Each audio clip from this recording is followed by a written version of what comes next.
Can Batman ever hope to overcome these new mounting forces that seek to destroy him and his city? Well, let's hop into the pages of Batman Curse of White Knight issue number 2 and find out, shall we? Alrighty then, so as the comic opens up, we're treated to yet another flashback of Edmund Wayne, Bruce's ancestor. It seems that Edmund was a bit of a delinquent. He got busted back in the old world for trying to break into his family's home. No one believed that he was actually an heir to the Wayne family name because they had seemingly all died because of the Black Plague. In fact, the only person who believes Edmund is Bakar, the warrior priest from the Church of St.Dumas, a former crusader who says that he can save Edmund if he's willing to turn his life over to God. And by God, he of course means the Church of St.Dumas. Edmund agrees because, well, he's willing to do anything if it means not getting locked up in a London prison, and because of that, Bakar shows what a good, compassionate Christian he is by killing Edmund's captors. Together, the two men make tracks for the New World, specifically a place called the Valley of Gotham, land rich in resources that has currently been taken over by the evil General Lafayette Arkham. Bakar says that that land rightly belongs to the Waynes and that he will train Edmund to be able to take it back, on the added condition that once he takes it back, the church gets half. Because, you know, God works in mysterious ways, and one of those ways is that God is always broke and needs money, land, and resources, so gimme, gimme, gimme. Now, back in the present, Bruce is dealing with his own problems right now. He's met by Ruth, a woman who claims to be a representative of Gotham's power elite, the ruling 1%ers. Joker, after breaking out of Arkham, had told this woman about Bruce's plan to out himself as Batman to the rest of Gotham. Understandably, the powers that be don't want him to do that because they're continuing to make a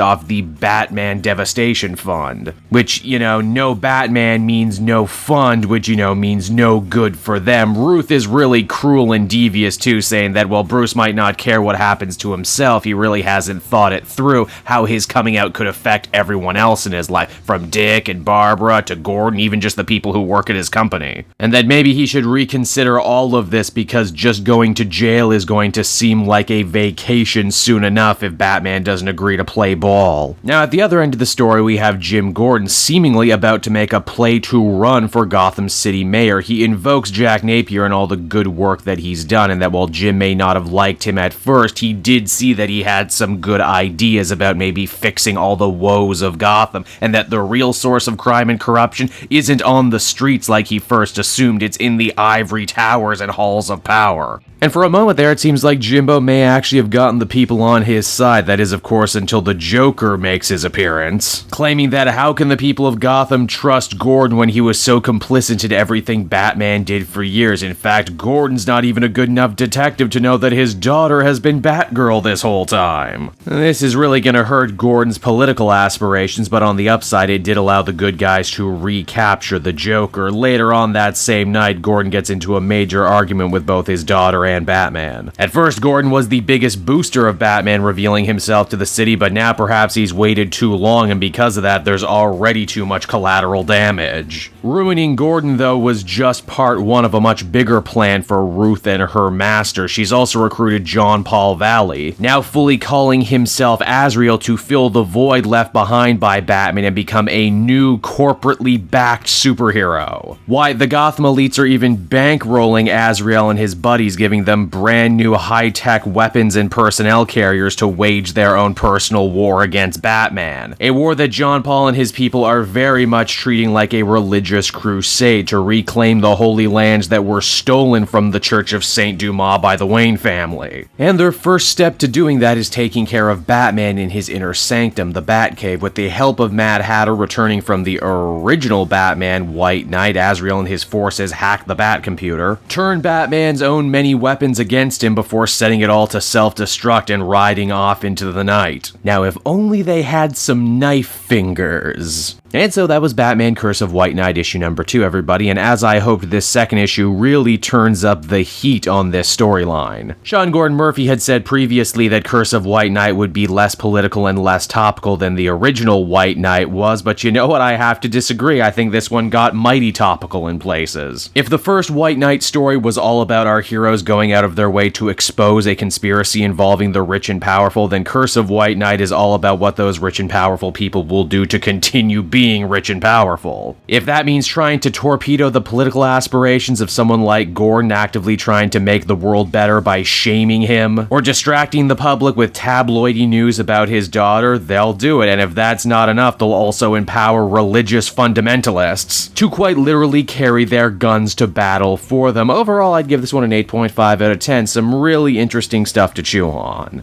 Hey there everyone, it's your old pal Cape Joel, and if you're seeing me right now, that means you watched to the end of the video, which I am very appreciative of. It really helps drive engagement and retention and all that other good YouTube stuff. So does liking and commenting. Wink wink. If you like my content too, you should check out my Patreon page. We just redid all the tiers, so there's a ton of great rewards. You can become a patron for as little as $1 a month, and well, it would just really help me out. It's never expected, but always appreciated. So until next time everyone, I've been Cape Joel, and I will see you next time. Bye-bye.